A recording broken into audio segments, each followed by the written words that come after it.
Okay, so once again, welcome everyone.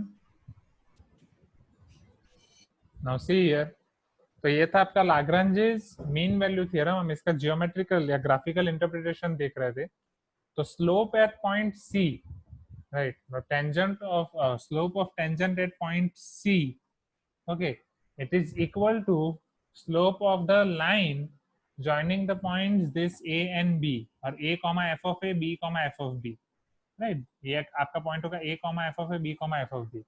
तो ये दोनों लाइंस को अगर आप ज्वाइन करोगे, क्या देखोगे, slope at this point, okay, is or slope of tangent at this point c will be same as slope of line joining these 2 points a comma f of a and b comma f of b. Is it clear? So these two lines will be parallel. This is your Lagrange's mean value theorem. चलो, अगर ये clear है तो roles mean value theorem तुरंत clear हो जाएगा.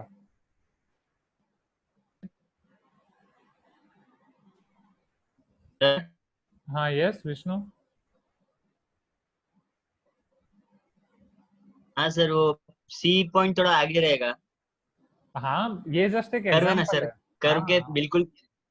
हाँ हाँ, वेट, आई थिंक, कर्व के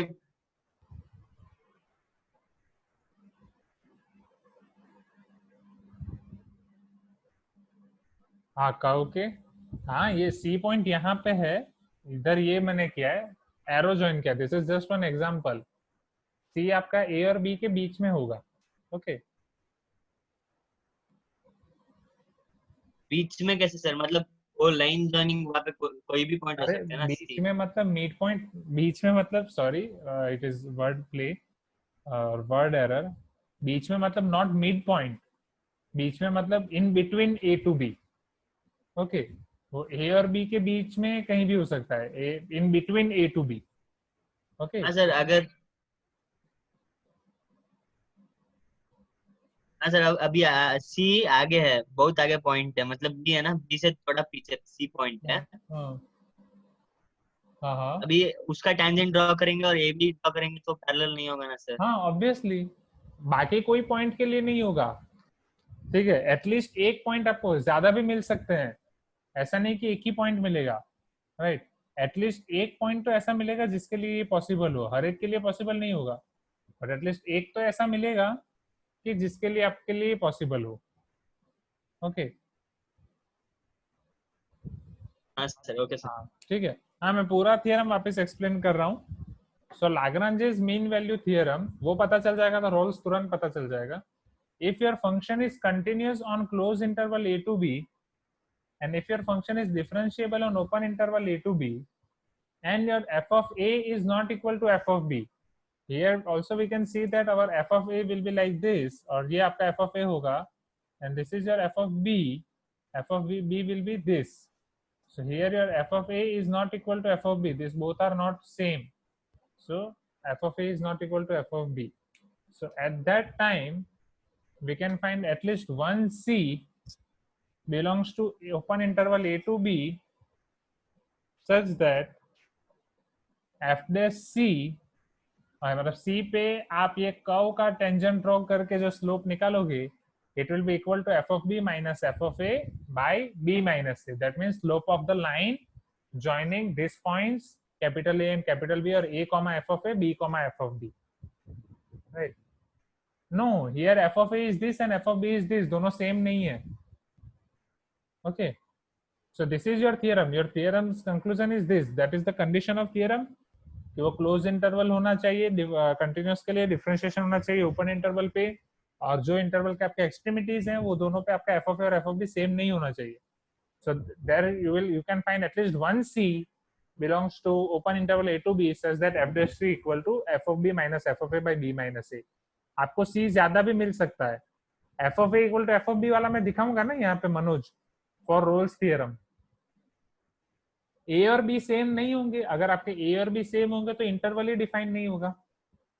ए और बी तो डेफिनेटली अलग होंगे. ओके, क्योंकि अगर ए और बी सेम होगा तो आपका इंटरवल ही डिफाइन नहीं होगा. Is it clear?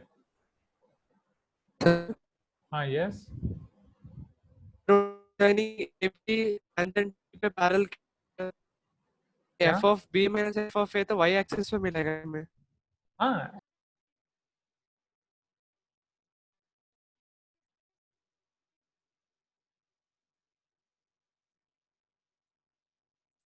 you can pin my video. Oh wait, yeah, we are.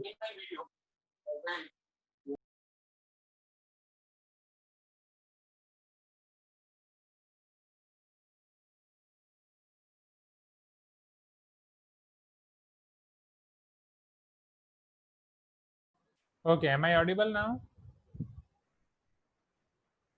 आज बहुत इश्यू आ रहा है नेट का. Okay, am I audible or screen clear to you?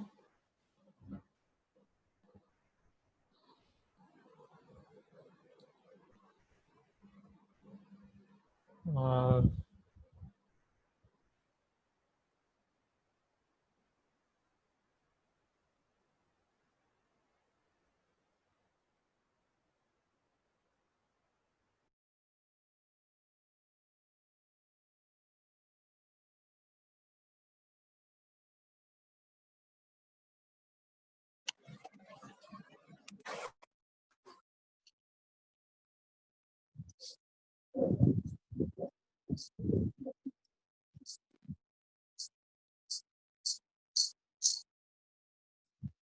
okay, am I audible now, students? Please give me some response.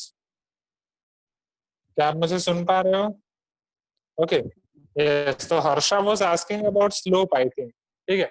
तो आपका slope कैसे define है students? अगर आपकी कोई लाइन है वो ए और बी पॉइंट को ज्वाइन कर रही है तो उसका स्लोप कैसे डिफाइन था? Your slope was defined as y2 minus y1 by x2 minus x1, where your coordinates of point A were x1 comma y1 and coordinates of point B were x2 comma y2, isn't it? तो यही है, y is here your f of x, isn't it? So आपका हो जाएगा f of x2 minus f of x1 by x2 minus x1. हमने slope ऐसे ही याद रखा था ना, ऐसे ही पढ़ा था, right? Slope is difference of y coordinates और difference of x coordinate in that order only, जिस ऑर्डर में आप y coordinates का डिफरेंस ले रहे हो. So is it clear now? ये स्लोप कैसा है वो कंसेप्ट क्लियर हुआ? f of b minus f of a by b minus a.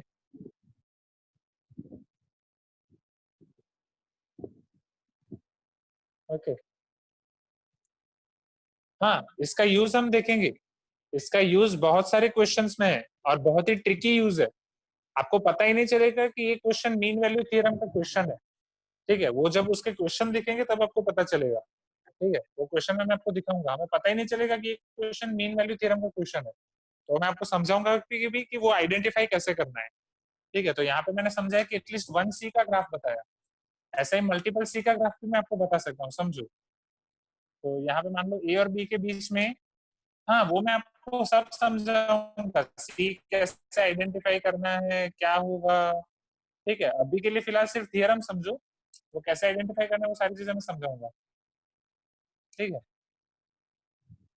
अब मान लो ये आपका कर्व है, तो ये आपका कंटिन्यूअस है, कोई शार्प एजिस नहीं है, तो डिफरेंशिएबल भी हो जाएगा.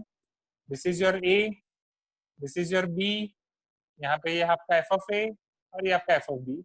इन दोनों को कनेक्ट करो तो इसका स्लोप आपको मिलेगा. और वही सेम आपको इधर मिलेगा, यहाँ पे सी एक मिलेगा, यहाँ पे दूसरा सी मिलेगा, यहाँ पे तीसरा सी मिलेगा, जो इसको पैरेलल आएंगे. तो यहाँ पे आपको 1, 2 और 3 सीज आपको यहाँ पे मिल सकते हैं. Is it clear?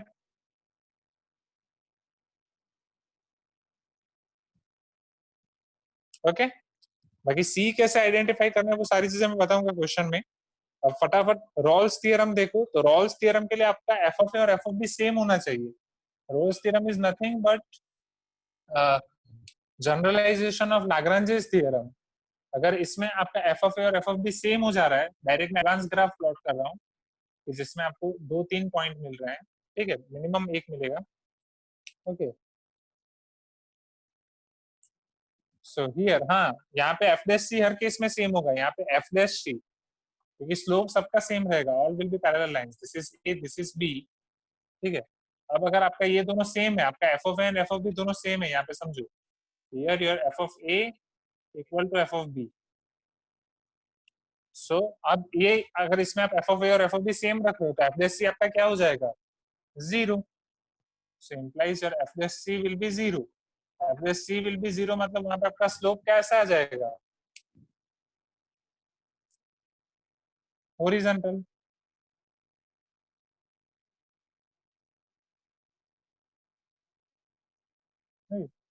ये स्लोप जीरो, यहाँ पे आपको 3 मिल रहे हैं, एटलीस्ट एक मिलेगा, ठीक है, मिनिमम एक तो मिलेगा ही मिलेगा। Is it clear?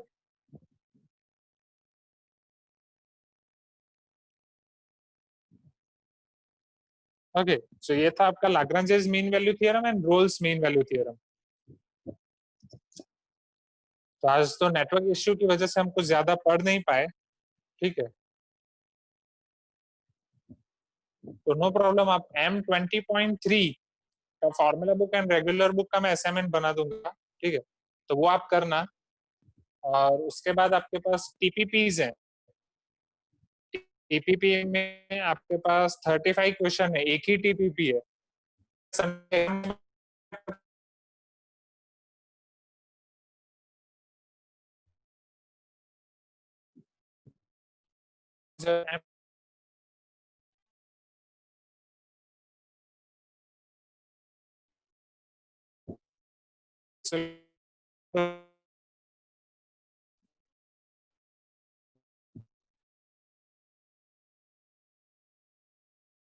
to humans, because मैं बोर्ड पे लिख रहा हूँ but I think it is not visible.